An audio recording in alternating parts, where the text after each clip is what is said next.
नमस्कार, नजर में देखो न्यूज में आपका स्वागत है। मैं हूं आपके साथ जैनब। आइए देखिए आज की मुख्य खबरें। सहारनपुर शामली के रहने वाले एक युवक ने अपनी ससुराल जाकर मायके में रह रही पत्नी व सास को दो गोली मारी और भाग गया।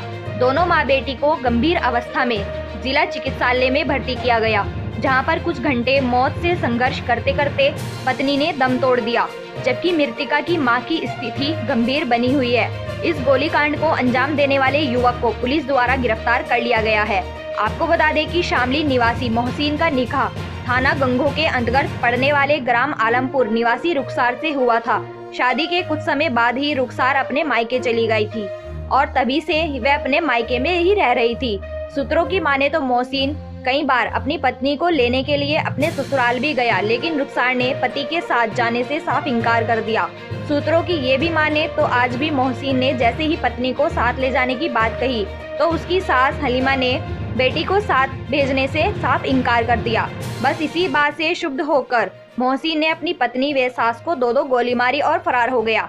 दोनों को गंभीर अवस्था में जिला चिकित्सालय ले जाया गया, जहां पर रुखसार ने दम तोड़ दिया, जबकि वलीमा जीवन व मौत के बीच जूझ रही है। पुलिस की भागदौड़ी के चलते मोहसिन को गिरफ्तार कर लिया गया है।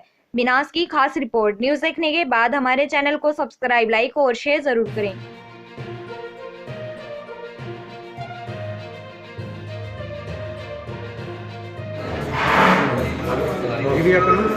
भाई मेरा नाम साबिर हसन है जी। ये गोली कांड का मामला है, गांव आलमपुर की ये घटना है, गंगो क्षेत्र से।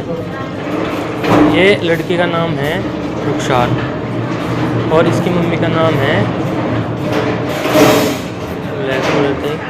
तो लड़का जिसके यहाँ ये ब्याही गई थी उस लड़के ने इन दोनों को, माँ और बेटी को शूट किया, ठीक है।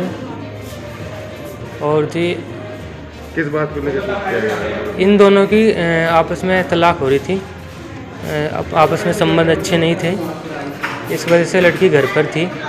अब वो उसकी क्या मंशा थी क्या नहीं, वो तो उसने आज इस घटना को अंजाम दिया। कितने टाइम पहले इनकी शादी हुई थी? 3 साल पहले इसकी शादी हुई थी, लव मैरिज थी। लव मैरिज होने के बाद भी आपस के जो संबंध है वो अच्छे नहीं बन पाए। उसका क्या रीज़न रहा होगा क्या नहीं, इसके बारे में मैं तो नहीं जानता।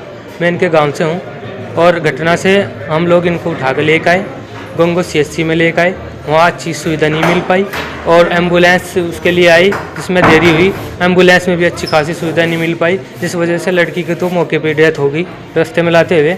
और उसकी जो मम्मी है वो सीरियस है अभी, उसके बारे में कुछ कहा नहीं जा सकता। नहीं, कोई बच्चा नहीं है, लड़की का कोई बच्चा नहीं है।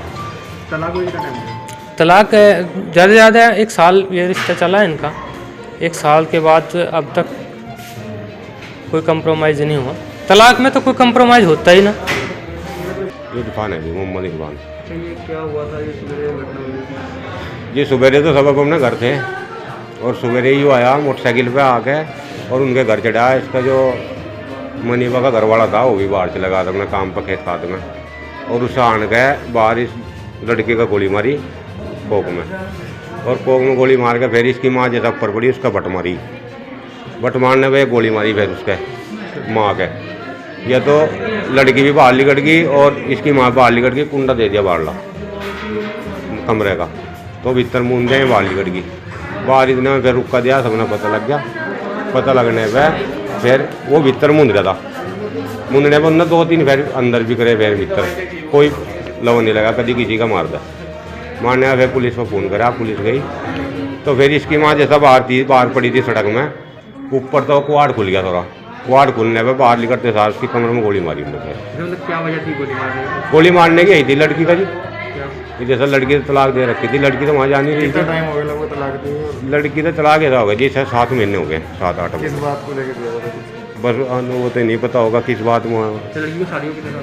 जी कितने साल हो गए? 3-4 साल हो गए जी। तो बच्चे ना बच्चा होया था, मर गया था। सर गंगो में क्या पूरा मामला हुआ है जो 2 महिलाओं को गोली मारी गई थी, क्या पूरा प्रकरण? ये गंगो थाना क्षेत्र से आलमपुर गांव पड़ता है। आलमपुर गांव से सुबह सूचना मिली थी कि 2 महिलाओं को जो है गोली मार दी गई है। उस पर जो पुलिस, थाना पुलिस और PRV को तुरंत रवाना किया गया। वहां पहुंचकर दोनों महिलाओं जिनको गोली लगी थी, दोनों माँ बेटी हैं, उनको तुरंत अस्पताल पहुंचाया गया था। और जो जिस व्यक्ति ने गोली चलाई थी उसको मौके से ही पकड़ लिया गया था, मैं असला। और ये अस्पताल में दोनों महिलाएं भर्ती थी, उनमें से जो एक बेटी है जो कि तथाकथित जो अभियुक्त है जिसने की गोली मारी है उसकी पत्नी वाइफ बताई जा रही है, उसकी जो है वो अस्पताल में अभी मृत्यु हो गई है। बाकी अभी हम जो है इसमें आगे जो घर से परिवार सदस्य जो भी तहरीर मिलेगी उस पर हम अभियोग पंजीकृत कराकर इसमें आगे की पूरी कार्रवाई वैधानिक तरीके से कराएंगे। सर, परिजनों का आरोप है कि जो लड़की थी वो तलाकशुदा थी, 3 तलाक दे रखा था। अगर पहले ही कार्रवाई हो जाती तो सर ये घटना होना होती, इस बारे में क्या कहना है? जी, इसमें जो बताया गया कि इसमें एक मुकदमा पहले से अभियोग पंजीकृत था दहेज का और 3 तलाक का, जिसमें कि ये इनके 4-5 अभियुक्त थे, जिसमें कि बाकी को गिरफ्तार कर लिया गया था। एक जो है ये अभियुक्त अभी फरार चल रहा था। इसके बारे में, इस अभियोग के बारे में जो है इसी अभियुक्त को वांछित था और इसी ने ये किया है।